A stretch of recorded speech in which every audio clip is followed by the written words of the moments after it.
grooving. That's kind of grooving. Hey, welcome in, everybody. We are going to talk about natural gas storage this week. And why is natural gas important, Bill? Why is the price of natural gas important? So let's put it this way. This is why you should be paying attention to the price of natural gas. One, if you're a consumer, it's about cost. And when I say consumer, I'm talking about either industrial or residential. Utility? So Yeah. yeah, utility. All this is important because that's cost, especially if you're utility, because you're passing it on to me.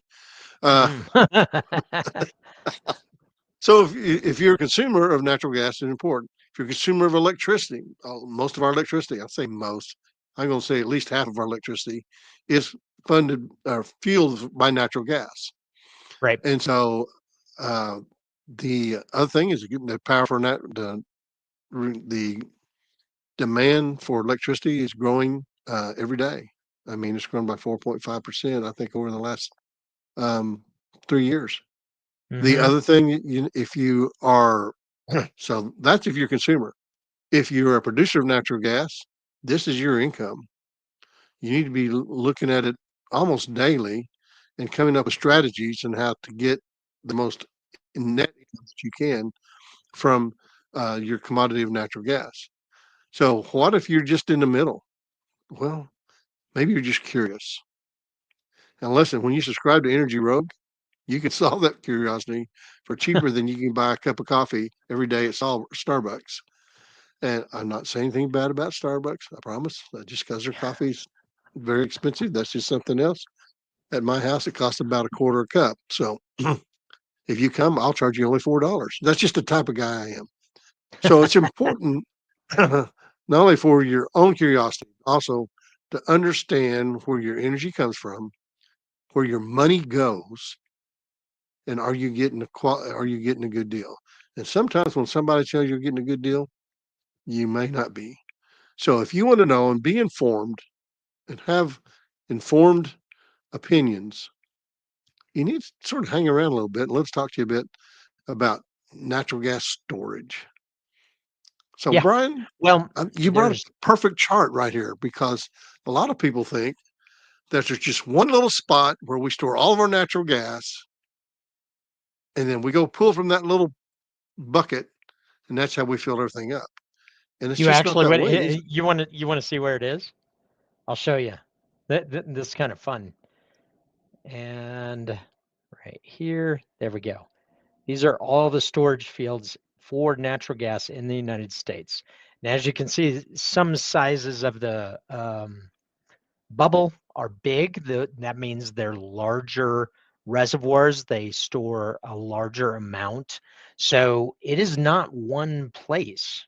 You know, there's East, Midwest, Mountain, which I saw a great meme that said it took north, south, west, east, right? What is this? What is this called? The Midwest. Isn't that by quadrant? Northeast, yeah, exactly. I've always wondered. Everybody Like always talks about the Midwest, but they if started calling that. you're in the Midwest, just and riddle me this: why is that the Midwest? I mean, shouldn't it be like over here? Technically, so I'm in here, so I probably would be considered in the Midwest. But anyhow, so our storage does not come from one particular place. It comes in multiple. This is what many people look at that follow natural gas markets look at every week on storage. And there's three main factors that anybody watching natural gas or paying attention to natural gas: supply, demand, and storage. Those are the three variables, because storage in the summertime we add to it, and in the wintertime we take away from it. And that has to do with the demand versus production, because we use more in the winter than in the summer. However, the summer's been catching up. So this is a report that comes out every single week, and something Bill and I were talking about. What is today's? If we are looking at June 11th, on June 11th, this live stream will be dropped. And when you look at the last date reported, it is the 30th of May. So, what people who are trading natural gas, particularly the larger traders, are constantly trying to project and forecast storage. Now, fortunately, as you can see, this has multiple spreadsheets. You can dive in deep on production, on consumption, on storage. Fortunately, we put everything into one place where our Rogue Radar, which is $89 a month, has a total supply decreased by 0.1 BCF a day. Demand increased here. Market is oversupplied by 16.2 BCF a day. What that means is you scroll down to the fundamental, and we actually take a look at the current supply demand balance versus 3-year versus last week and last year. So what this means is we are adding 16.2 BCF a day into storage currently. Now, why is storage important? Well, Why is it's your fuel tank. Just like you have Yeah. in your car, you fill it up.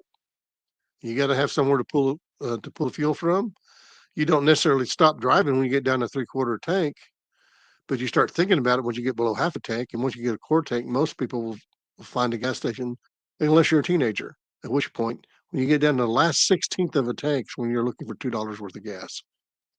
So So, when you look at it, this is the end of the summertime injection season, which we are in summertime, and we're going to do some forecasting today. We're going to do some fun stuff.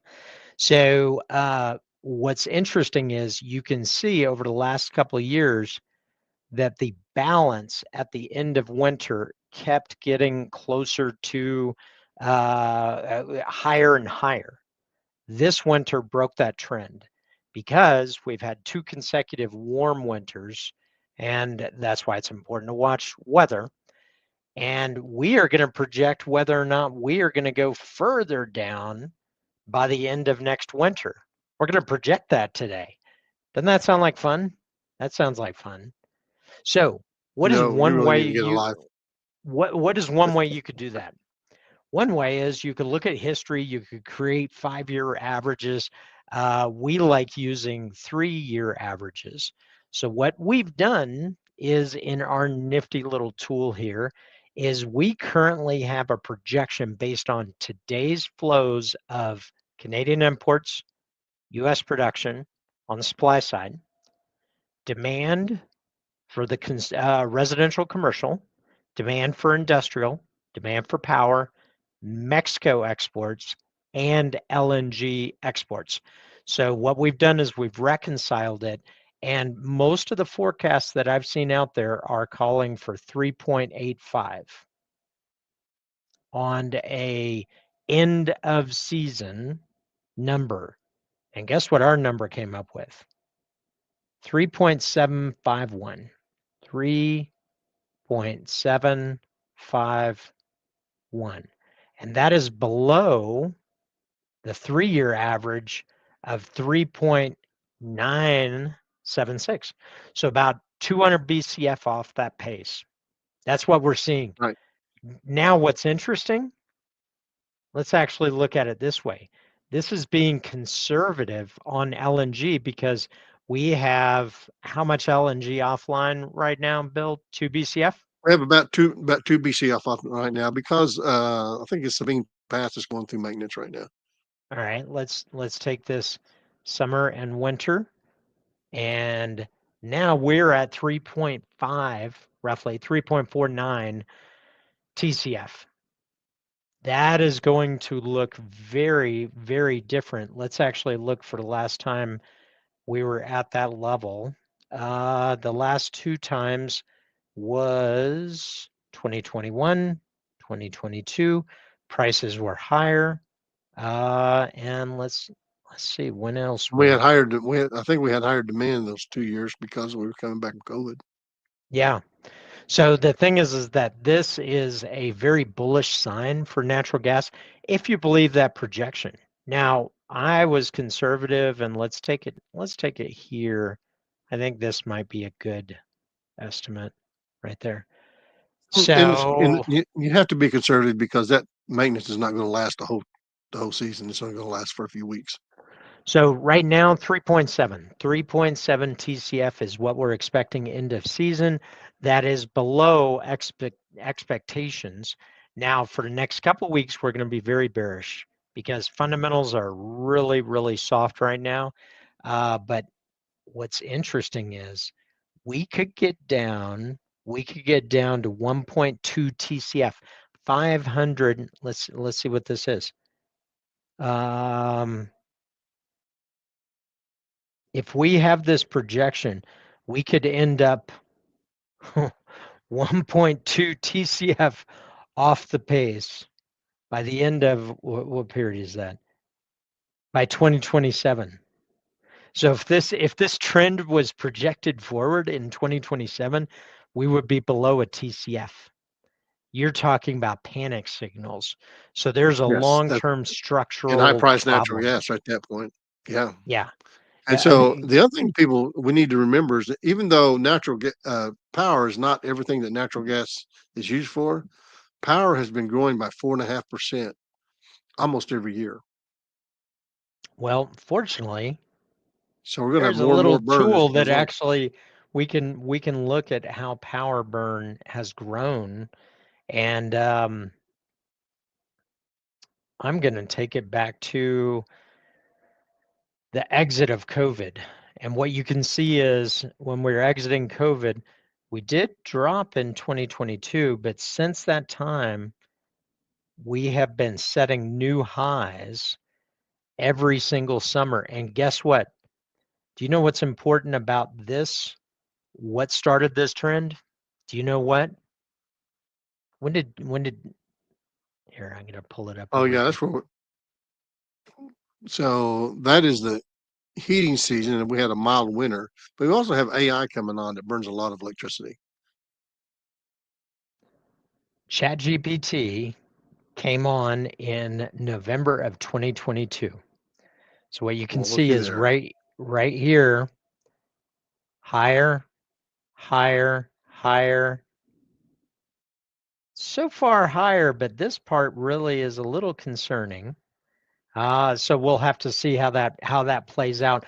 But that's why it's important every single week to stay on top of what is power demand doing? What is LNG demand doing? And fortunately, we put this all into one place so that you don't have to scour the web. It's $89 a month for Rogue Radar. So come join, sign up. There's links below. We'd love to see you inside. Or your other option is you ignore it and hope. Hope is not a strategy. Hope that the Hope market is not a treats you. strategy. Hope is not a strategy. And You or need you an can expert on spend that thing. You can talk to Brian and I. We know hope is not a strategy. We worked for too many companies that was their strategy. or you can spend 30 hours a week researching. We know because we were doing that. We were spending 30 hours a week, which is why we built these tools for ourselves as commodity traders and commodity investors on the producer side, as well as managers of consumption on the consumption side of the business. So we handle all different sides of the sectors. That's why what Bill was saying, if you're a consumer, this is important. If you're a producer, this is important. If you're a trader, you better be watching these numbers because if not, you're going to get surprised, and when you're going to get surprised, you're not really going to like This it. is the part where Shaggy and Scooby continually refuse to do something until we bribe them with treats. Brian, Yo. I have a very particular set of skills. So anyhow, our projection right now is a 3.7 TCF, maybe up to 3.75. but that's our Which all projection. could be changed if we have a hotter than normal summer, which we are projected to have. Well, we look at this every single day and every single week.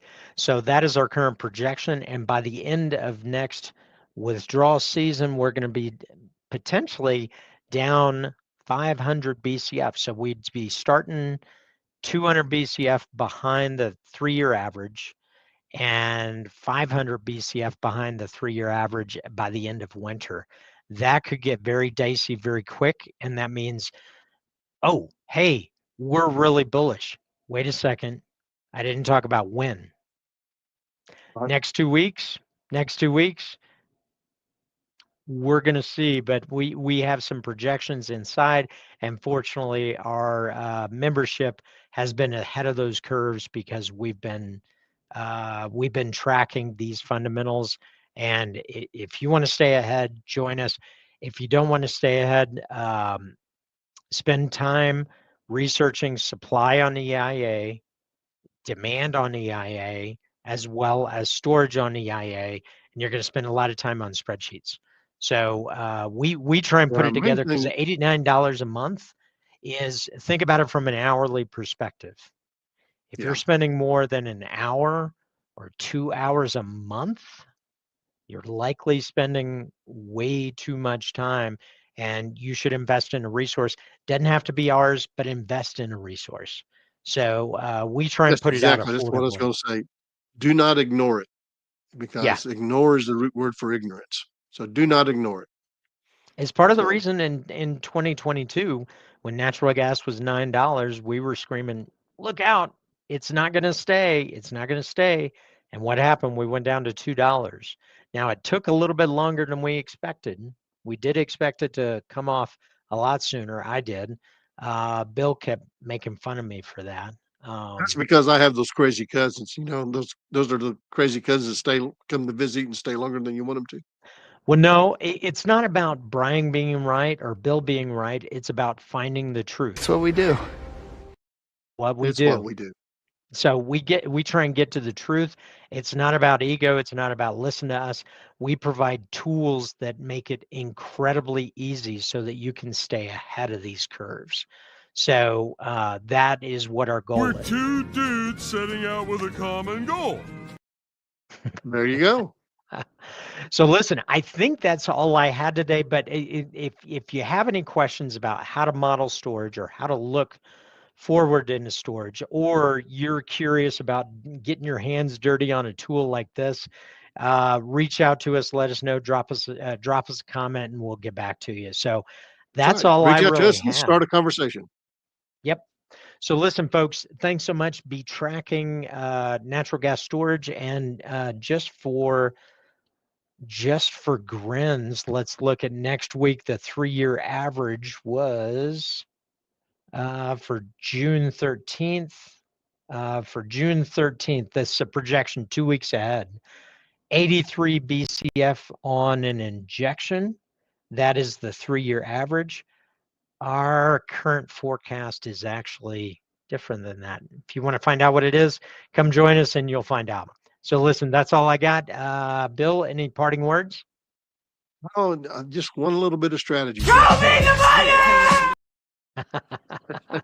So listen, enjoy, have fun, drop us a comment, and let us know what you think and what you want to hear about. So we will see you next week. Appreciate you.